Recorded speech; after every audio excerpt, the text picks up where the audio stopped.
اللہ کی ملکیت ہے۔ اللہ جسے چاہے شام کے محلات دے دیں، اللہ چاہے جس کو کسرا کے محلات عطا فرما دے، اللہ چاہے جس کو ہرا کے محلات عطا فرما دے، اللہ کی ملک میں ہے۔ قل اللہم مالک الملک تؤتی الملک من تشاء، اور اللہ جسے چاہتے ہیں وہ تعز من تشاء و تذل من تشاء، اللہ جسے چاہتے ہیں عزت دیتے ہیں، تم مل کر کسی کو عزت نہیں دے سکتے، اور اللہ جسے چاہتے ہیں وہ ذلیل کر دیتے ہیں۔ اللہم صلی علی سیدنا و نبینا و مولانا محمد عبدہ و رسولہ۔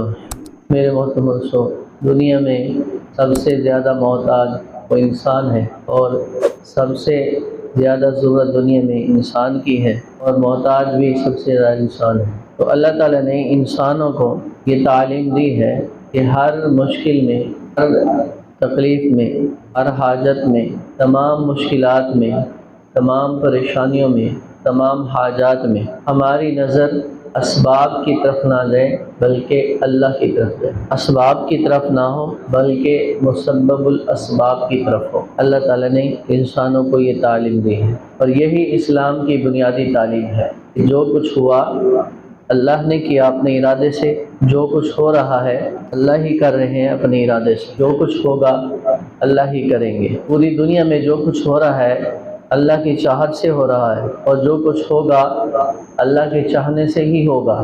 جو کچھ ہو گیا ہے اللہ کے چاہنے سے ہوا۔ میری اور آپ کی چاہت اور میرے اور آپ کے چاہنے سے کچھ نہیں ہوگا۔ دنیا میں ماں باپ چاہتے ہیں ان کی اولاد نافرمان نہ ہو، بدتمیز بھی نہ ہو، لیکن ہم دیکھتے ہیں اولاد نافرمان بھی ہو جاتی ہے، بدتمیز بھی ہو جاتی ہے۔ ایسا کون سا والد ہے، ایسا کون سا باپ ہے جو چاہتا ہو کہ میری اولاد بدتمیز ہو جائے؟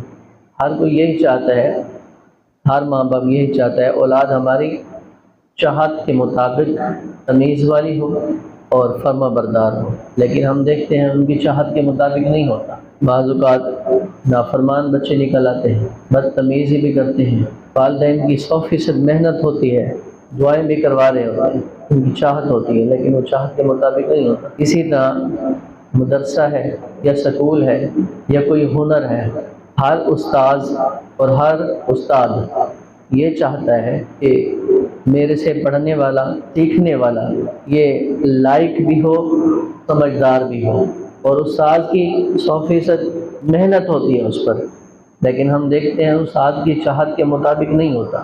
بچے 100% ذہین بھی نہیں ہوتے، اور دن رات کی محنت کے بعد بھی بچے لائق نہیں بن پاتے، نالائق ہی رہتے ہیں۔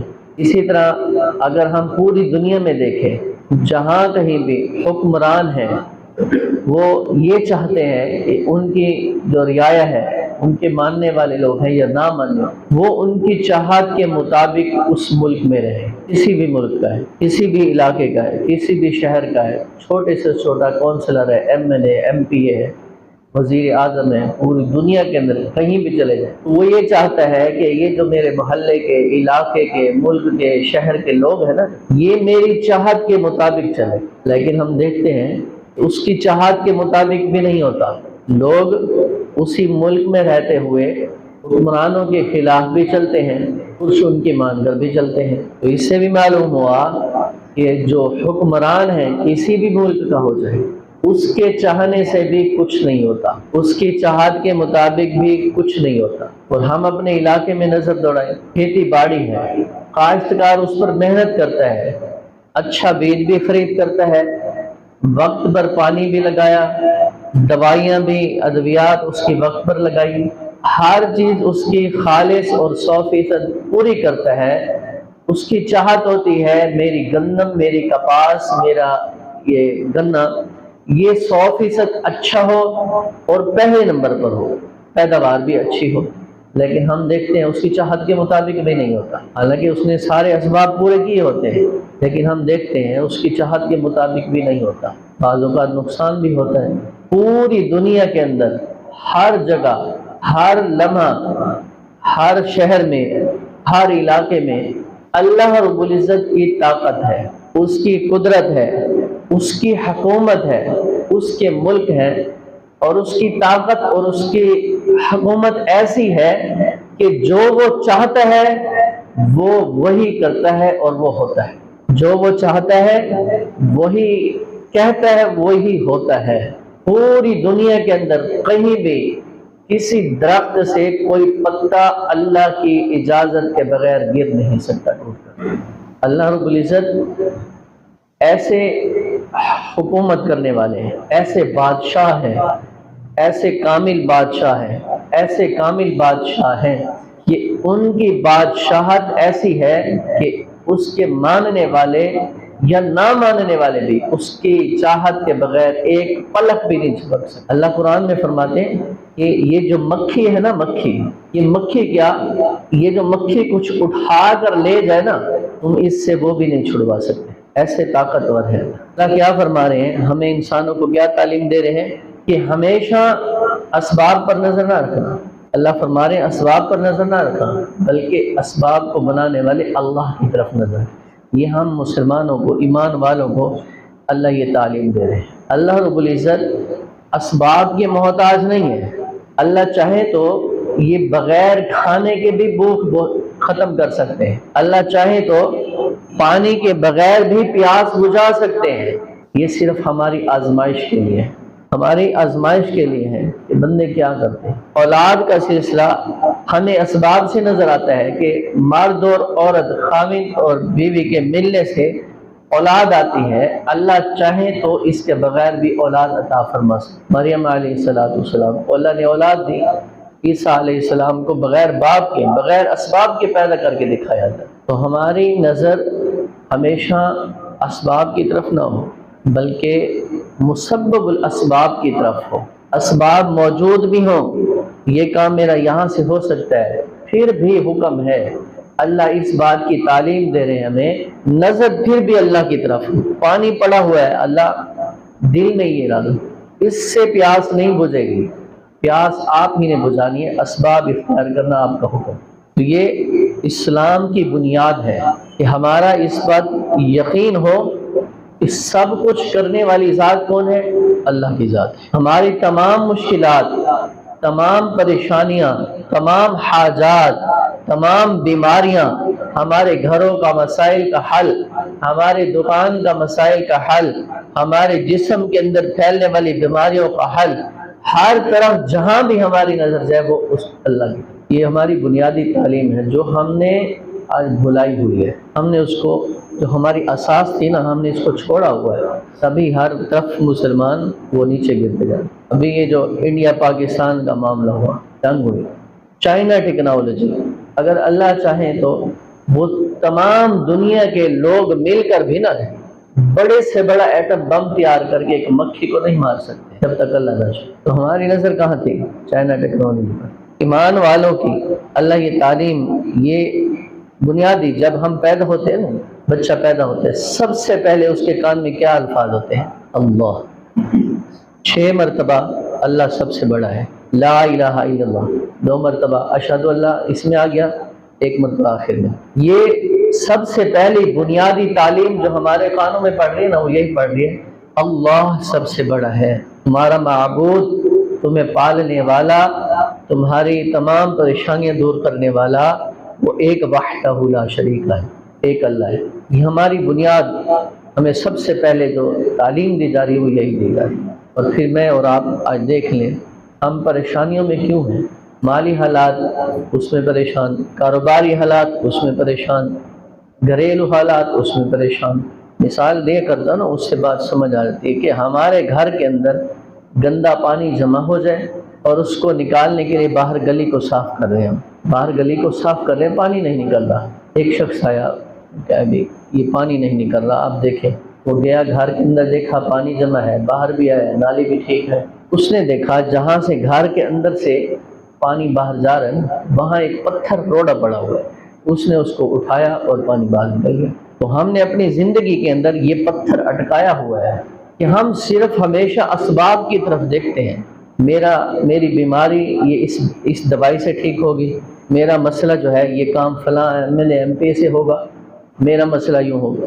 سب سے پہلے نظر ہماری اللہ کی طرف جائے، اللہ میں یہ دوائی کھا رہا ہوں، آپ اس میں شفا دے دیں۔ اللہ میرا فلاں کام ہے، میں فلاں شخص کے پاس جا رہا ہوں، میرا وہ کام ہو جائے، اس کے توسط سے آپ میرا وہ کام کر دیں۔ نظر ہماری صرف اللہ کی طرف۔ نبی پاک صلی اللہ علیہ وسلم غزوہ خندق کے موقع پر حالات یہ تھے کہ ابو طلحہ رضی اللہ تعالیٰ عنہ صحابی رسول حضور کے پاس آتے ہیں، یا رسول اللہ بھوک اتنی لگی ہے، میں نے بھوک کی وجہ سے نا پیٹ پر پتھر باندھا ہوا ہے، حضور کو دکھایا۔ نبی پاک صلی اللہ علیہ وسلم نے اپنے صحابی کو تسلی دینے کے لیے کپڑا اٹھایا، میرے پیارے صحابی میں نے اپنے پیٹ پر 2 پتھر باندھے۔ حالات یہ ہیں، نظر کہاں جا رہی ہے؟ اللہ کی طرف۔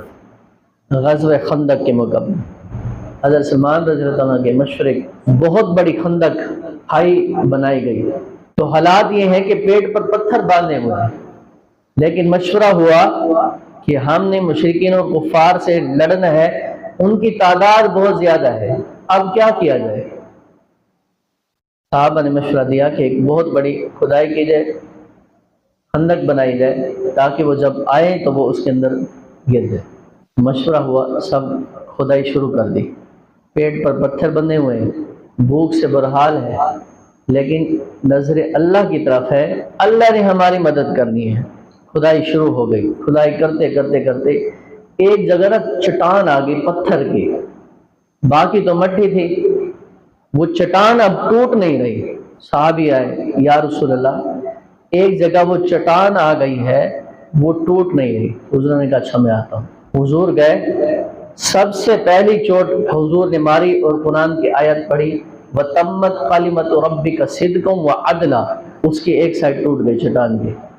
جب وہ ٹوٹی، حضور فرماتے ہیں ایک نور وہاں سے نکلا جس نے پورے مدینے کو جگمگا دیا۔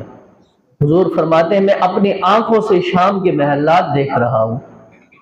پھر دوسری چوٹ مارتے ہیں، لا مبدل لکلمات اللہ، اس کا آیت کا آگا ٹکڑا پڑا، پھر دوسری سائڈ ٹوٹ جاتی ہے چٹان کی، پھر اس سے ایک نور نکلا۔ حضور فرماتے ہیں پورا مدینہ اس سے روشن ہو گیا۔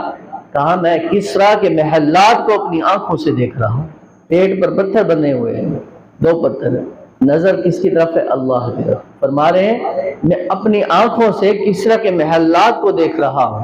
پھر تیسری چوٹ ماری، وَهُوَ السَّمِيعُ الْعَلِيمُ، ماری اس کے اوپر چوٹ، وہ ساری چٹان ریزہ ریزہ ہو گئی۔ پھر اس سے ایک نور نکلا۔ حضور فرماتے ہیں میں یہاں سے ہیرا کے محلات کو دیکھ رہا ہوں۔ تو صحابہ کرام کے اندر منافقین بھی کچھ تھے جو صحابہ کے اندر موجود تھے۔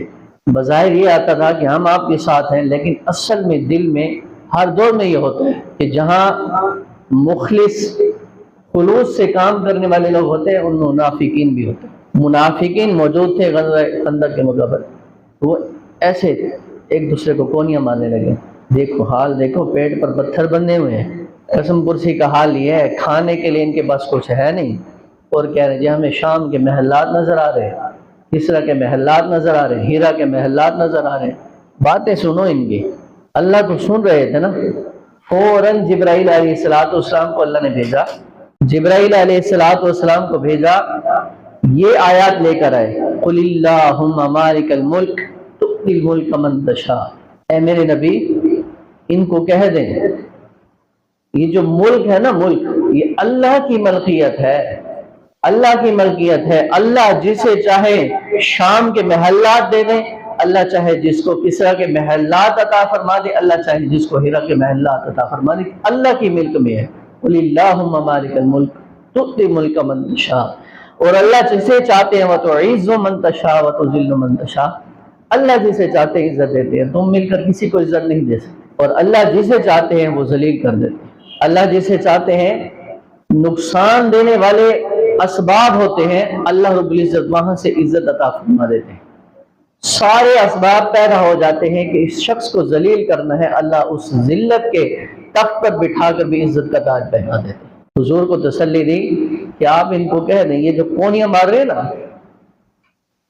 غزوہ خندق کے موقع ان پیٹ پر پتھر بندھے ہوئے ہیں، اور یہ کہہ رہے ہیں جی ہمیں کسرا کے محلات نظر۔ حضور جبرائیل علیہ السلام کو فوراً بھیجا، جاؤ میرے نبی کو کہو ان کو بتا دیں قُلِ اللَّهُمَّ مَالِكَ الْمُلْكِ، یہ سارا ملک جو ہے نا یہ اللہ کی ملکیت میں، اللہ جسے چاہے وہ عزت دیتے ہیں، جسے چاہے شام کے محلات دیں گے، جس کو چاہے اللہ کسرا کے محلات دیں۔ پیٹ پر پتھر بندھے ہوئے ہیں صحابہ کے، خندق کھود رہے ہیں، اسباب کی طرف نظر نہیں تھی، مسبب اسباب کی طرف نظر تھی۔ اللہ نے ہمیں عزت دینی ہے، یہی اسلام کی بنیادی تعلیم ہے۔ اللہ ہم انسانوں کو یہی تعلیم دے رہے ہیں، ہمیشہ نظر اللہ کی طرف رکھنا، اسباب کی طرف نظر نہ رکھنا۔ یہی ہماری بنیادی تعلیم تھی جب ہم پیدا ہوئے، کان میں ہمارے اذان دی گئی، اللہ تمہارا پالنے والا ہے، وہی وحدہ لا شریک۔ تو جب ہم نے اس تعلیم کو بھلایا، اس اساس کو جو ہماری قیمتی اساس تھی ہم نے بھلا دیا ہے، تو ہم آنے والے حالات میں دیکھیں گے اگر ہم نے محنت نہ کی ہے میرے دوستو، خصوصاً اپنے گھر میں چھوٹے بچوں پر 6 سال 7 سال 8 سال کے جو بچے ہیں ان پر اگر محنت نہ کی نا، ہم نے ان کو بتایا نا کہ ہمارا پالنے والا اللہ ہے، ہماری مشکلات، ہماری حاجات، ہماری پریشانیاں، ہماری بیماریاں دور کرنے والا اللہ ہے، وہ صرف ہمیں دیکھیں گے اسباب اختیار کر رہے ہیں، تو آنے والے 10 سال 15 سال بعد ایک بہت بڑا ایٹم بم جو ہے وہ دھماکہ ہوگا، ہم پریشان ہوں گے، یہ ہماری اولاد ہے، یہ تو شرک کر رہے ہیں، یہ تو یوں کر رہے ہیں، ہم اپنی آنکھوں سے دیکھ رہے ہیں اب بھی۔ اگر ہم نے ابھی محنت نہ کی نا میرے دوستو، آنے والے 10 سال بعد یہ حالات ہو جائیں گے۔ صرف ہم اسباب کو اختیار نہ کریں، اپنی اولاد کے سامنے باقاعدہ ایک پریکٹیکل کریں، میاں بیوی گھر میں کچھ بازار سے منگوانا ہے یا کوئی بیمار ہو گیا ہے، میاں بیوی باقاعدہ ایک پلاننگ کے تحت بچوں کے سامنے بیوی اپنے خاوند کو کہے بھئی یہ بیماری ہے، یہ تکلیف ہے، یہ پریشانی ہے، خاوند کہے اچھا آؤ اللہ سے مانگتے ہیں، آؤ اللہ سے مانگتے ہیں، یہ تکلیف، یہ پریشانی، یہ ہماری مشکل، یہ اللہ نے دور کرنی ہے، وہیں ہاتھ اٹھا لیں، اللہ یہ پریشانی ہے آپ اس کو ختم فرما دیں، بس اتنی سی بات ہے۔ پھر اس کے بعد جو اسباب ہیں اللہ نے حکم دیا ان کو اختیار۔ اللہ تعالی ہمیں عمل کی توفیق عطا فرمائے۔